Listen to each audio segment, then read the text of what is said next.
안녕하십니까? 한의학 공부한 지 50년, 올해 70을 맞은 한의학 박사 김도균입니다. 오늘 이 영상 끝까지 보시면 국 끓일 때 단 한 숟가락의 재료만 바꿔도 무릎이 덜 붓고 손목 통증이 눈에 띄게 줄어든다는 걸 직접 실천해서 느끼실 수 있을 겁니다. 혹시 이런 경험 있으십니까? 밥상에 국이 빠진 적은 거의 없는데 무릎은 시큰, 손목은 뻣뻣, 계단만 오르내려도 아이고 소리가 절로 나오는 그런 날들요. 이상하죠? 국물이 보약이라고 해서 열심히 챙겨 먹었는데 왜 오히려 관절은 더 아프고 뻣뻣할까요? 놀라실 수도 있습니다. 국물 좋아하시는 분들 중 절반 이상이 알게 모르게 관절에 독이 되는 습관을 매일 반복하고 있다는 사실. 국 속에 넣는 그 한 재료 때문에 염증이 심해지고 연골 사이가 더 빨리 닳고 관절이 시큰거리고 붓는 겁니다. 그런데 이걸 바꾸면요, 별다른 약을 쓰지 않고도 식탁 위에서 통증이 줄어드는 걸 느끼실 수 있습니다. 한방에는 이런 말이 있습니다. 입으로 들어가는 것이 곧 약이자 독이다. 무엇을 먹느냐보다 어떻게 먹느냐, 무엇을 빼고 무엇을 더하느냐가 더 중요하다는 뜻입니다. 저는 서울에서 한의원을 운영하며 수천 명의 어르신들을 진료해 왔습니다. 그중 절반 이상이 식습관만 조금 바꿔도 증상이 눈에 띄게 좋아졌습니다. 특히 관절 문제는 약보다 식생활이 훨씬 더 큰 영향을 줍니다. 오늘 말씀드릴 내용은 어렵지 않습니다. 아주 구체적이고 실천 가능한 이야기입니다. 국물 좋아하시는 분이라면 반드시 아셔야 할 이야기, 지금부터 시작하겠습니다. 많은 어르신들이 이렇게 말씀하십니다. 나는 기름진 건 별로 안 먹어요. 고기도 줄이고 채소도 잘 챙겨 먹어요. 그런데도 왜 이렇게 무릎이 쑤시고 손목이 시큰할까요? 그런 질문을 받으면 저는 반드시 식단을 먼저 확인합니다. 대부분 식습관은 문제가 없어 보여요. 미역국, 된장국, 북엇국, 콩나물국. 겉으로 보면 건강한 국들이죠. 하지만 자세히 들여다보면 국물 맛을 내기 위해 쓰는 조미된 국물 재료가 핵심 문제인 경우가 많습니다. 요즘 마트에 가면 국물 내는 재료가 정말 다양합니다. 멸치 다시팩, 사골농 추객, 시판 조미분말, 액상 다시마 추출액까지. 이게 편하긴 합니다. 끓이면 바로 진한 맛이 나니까요. 그런데 이 안에 들어있는 성분을 보면 이야기가 달라집니다. 합성 조미료, 고염도 정제소금, 산성화된 농축 추출물, 그리고 인공 향미유. 이런 성분들은 처음엔 맛을 내지만 체내에 쌓이면 염증을 유발하고 특히 연골 주변의 조직을 자극해 만성 통증을 만들어냅니다. 관절은 왜 민감할까요? 우리 몸의 관절은 피가 풍부하게 돌지 못하는 구조입니다. 특히 무릎, 손목, 발목은 혈류 공급이 제한적인 조직이기 때문에 한번 염증이 생기면 쉽게 가라앉지 않고 계속해서 자극이 가해지면 통증이 만성화됩니다. 이때 국물 속 조미료가 계속 들어간다면 염증은 더 커지고 그걸 잡기 위해 진통제를 먹고 진통제로 위장이 상하고 결국 전체 컨디션이 무너지는 악순환이 시작됩니다. 한 가지 예를 들어보겠습니다. 된장국은 소화에 좋고 장 건강에도 도움되는 음식으로 알려져 있죠. 하지만 시판 된장의 80% 이상은 콩을 자연 발효한 것이 아니라 정제된 단백질과 조미료, 소금, 전분을 섞어 만든 혼합품입니다. 여기에 다시팩, 멸치액, 소금이 들어가면 국물은 짜고 자극적이고 염증성으로 변합니다. 즉, 된장국이라는 이름은 같아도 내 몸엔 전혀 다른 결과를 가져오는 거죠. 지금 냉장고에 있는 다시팩, 액상 조미료 한번 꺼내서 뒷면 성분표를 읽어보실 수 있으신가요? 글자가 작아서 잘 안 보이긴 하겠지만 거기에 적힌 화학 성분이 여러분의 무릎을 아프게 했을 수도 있습니다. 또 한 가지 중요한 사실이 있습니다. 관절에 부담을 주는 건 단순한 소금 섭취 때문이 아닙니다. 정제염에 포함된 나트륨의 구조 자체가 칼슘 대사를 방해하고 뼈와 연골을 부드럽게 유지해주는 콜라겐 생성을 억제합니다. 즉, 국물은 따뜻하게 위를 덮어주는 동시에 잘못 끓이면 관절을 서서히 갉아먹는 흉기로도 바뀔 수 있는 것입니다. 여기서 많이들 오해하시는 게 있습니다. 국물 맛이 강해야 밥이 넘어가지 싱거우면 못 먹겠어. 맞는 말씀입니다. 그런데요, 고소하고 자극적이지 않으면서도 깊은 맛을 내는 재료가 있습니다. 그 한 숟가락이 오늘 이야기의 핵심입니다. 국물을 포기하지 않으면서도 관절을 지킬 수 있는 방법, 그 핵심은 바로 들깨가루 한 숟가락입니다. 들깨는 단순한 고소한 양념이 아닙니다. 한의학에서는 들깨를 관절에 기름칠하는 음식, 즉 관절마디 사이를 부드럽게 해주고 뻣뻣한 기운을 푸는데 탁월한 재료로 봅니다. 왜일까요? 들깨에는 오메가3 지방산이 풍부하게 들어 있습니다. 이 성분은 혈액을 맑게 해주고 염증을 가라앉히며 관절 사이의 미세한 마찰을 줄여주는 역할을 합니다. 쉽게 말해 굳은 관절 사이에 윤활유를 넣어주는 효과라고 보면 됩니다. 또 들깨는 따뜻한 성질을 가지고 있어서 몸이 차거나 손발이 시리고 무릎이 저린 분들에게 딱 맞는 식재료입니다. 특히 겨울철이 되면 관절이 더 아프다는 분들이 많은데 그건 기온 때문만이 아니라 속이 냉한 체질이라 더 시리고 굳어지는 것입니다. 들깨는 그런 분들에게 아주 잘 맞습니다. 뿐만 아닙니다. 들깨에는 리놀렌산, 비타민이, 칼슘, 마그네슘도 풍부합니다. 모두 뼈와 근육, 신경 전달을 도와주는 영양소죠. 특히 시니어에게 부족해지기 쉬운 영양소들이 들깨 한 숟가락에 모여 있는 셈입니다. 들깨가루를 넣으면 국물은 어떻게 달라질까요? 첫째, 맛이 훨씬 부드러워집니다.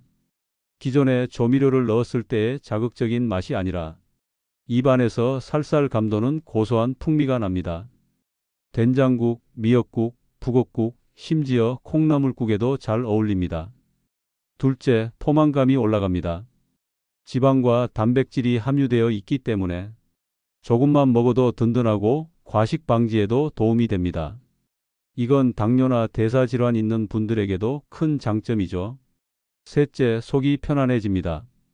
위장이 약하신 분들도 들깨는 잘 소화되고 국물에 들어가면 자극을 줄여주기 때문에 식사 후 더부룩함이나 속 쓰림도 줄어듭니다. 여기서 질문 하나 드려볼까요? 지금 끓이고 있는 국, 조미료 대신 들깨가루 넣고 계신가요? 만약 아직 안 그러셨다면 오늘부터 딱 일주일만 바꿔보세요. 한약보다 빠른 변화가 느껴질지도 모릅니다. 사실 이 들깨가루는 우리 어머니, 할머니 세대는 당연히 쓰던 재료였습니다. 전통적인 미역국, 시래기국, 들깨탕, 다 들깨가루가 기본이었거든요. 그런데 요즘은 빠르고 진한 맛을 위해 인스턴트 조미료로 대체해버렸죠. 그러다 보니 맛은 남았지만 몸은 점점 무거워지고 관절은 망가져갑니다. 다시 예전으로 돌아가자는 말이 아닙니다.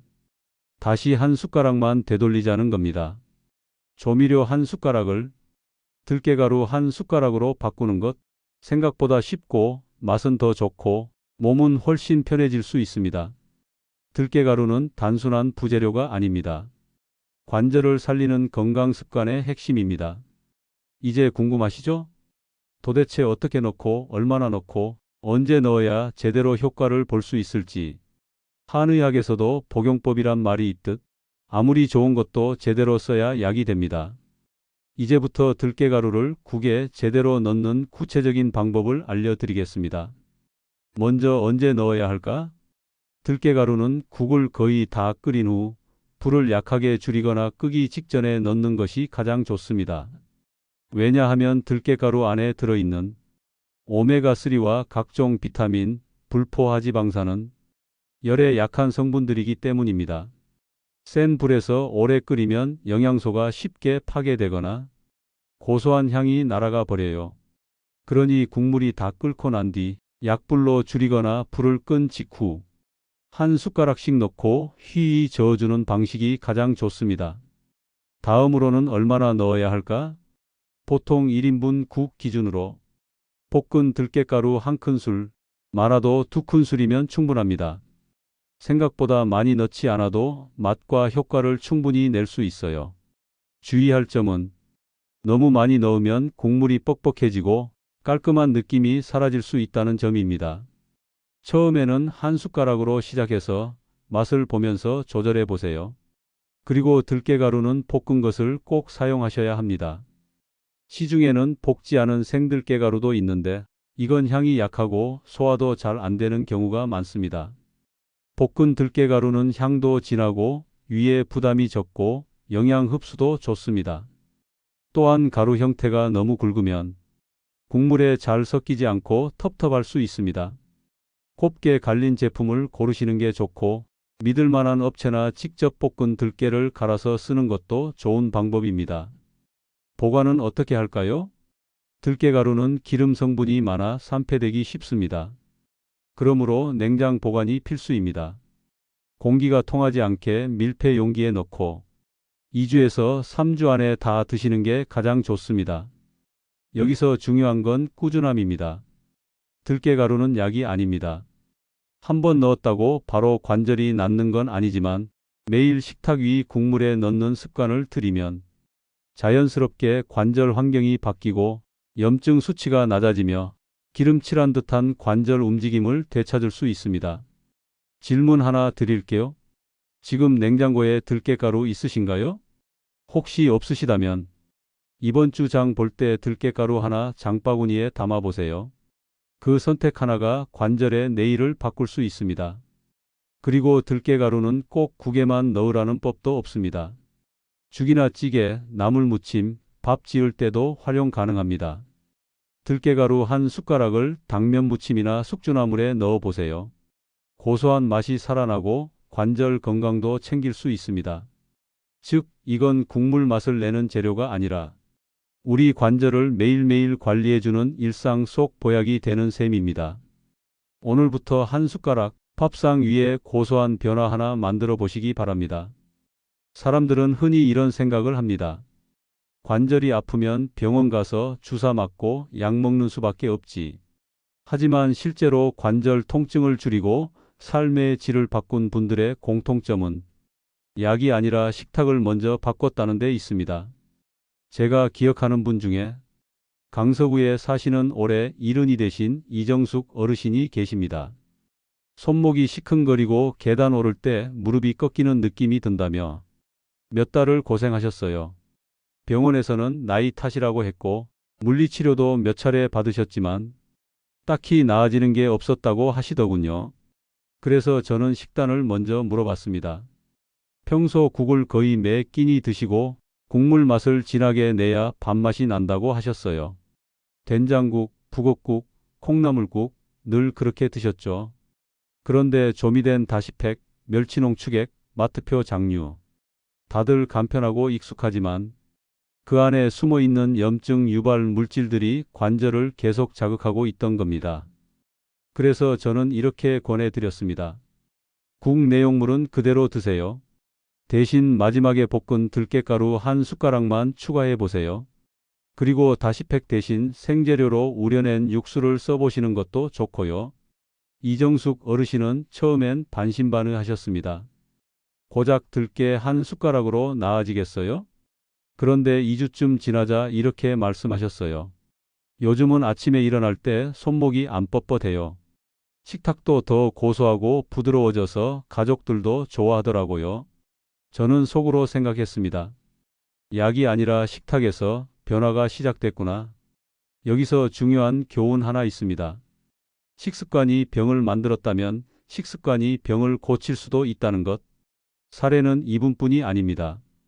구리시에 사는 78세 박순철 님께서도 매일 국 끓이실 때 마트에서 파는 멸치분말을 넣으셨는데 그걸 들깨가루로 바꾸고 나서 통증이 훨씬 덜해졌다고 하셨어요.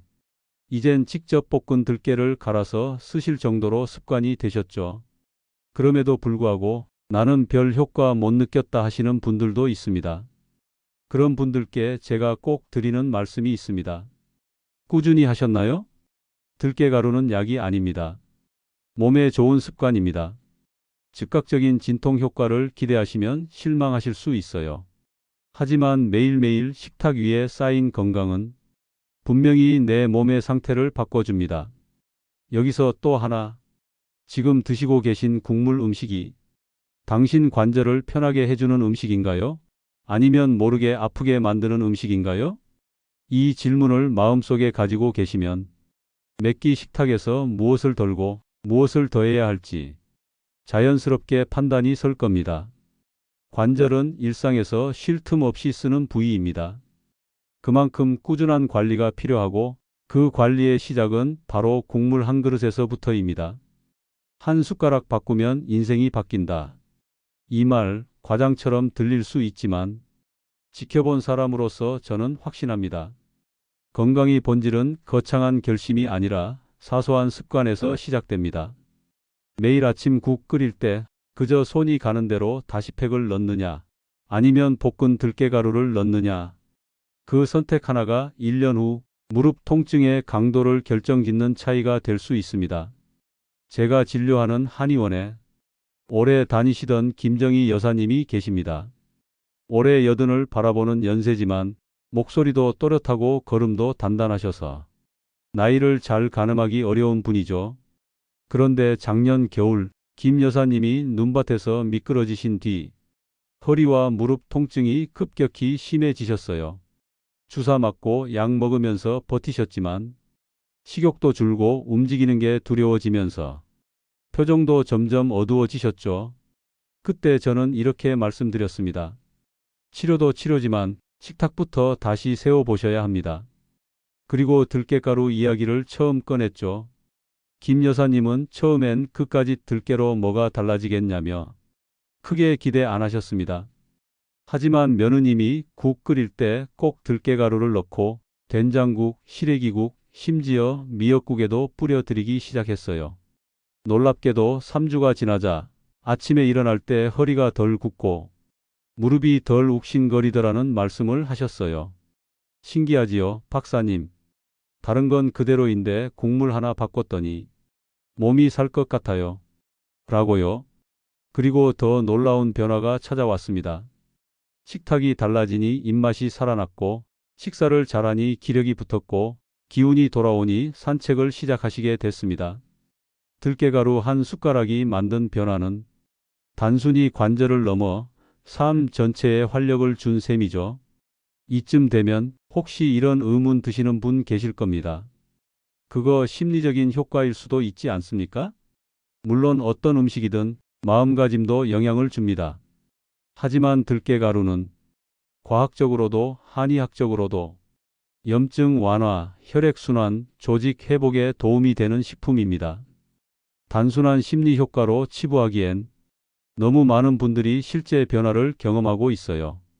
들깨가루가 관절 통증을 싹 없애는 마법의 가루는 아닙니다. 하지만 식탁에 대한 태도를 바꾸는 계기가 되고 나를 돌보는 의식을 심어주는 행동의 씨앗이 됩니다. 오늘도 국을 끓이시겠지요?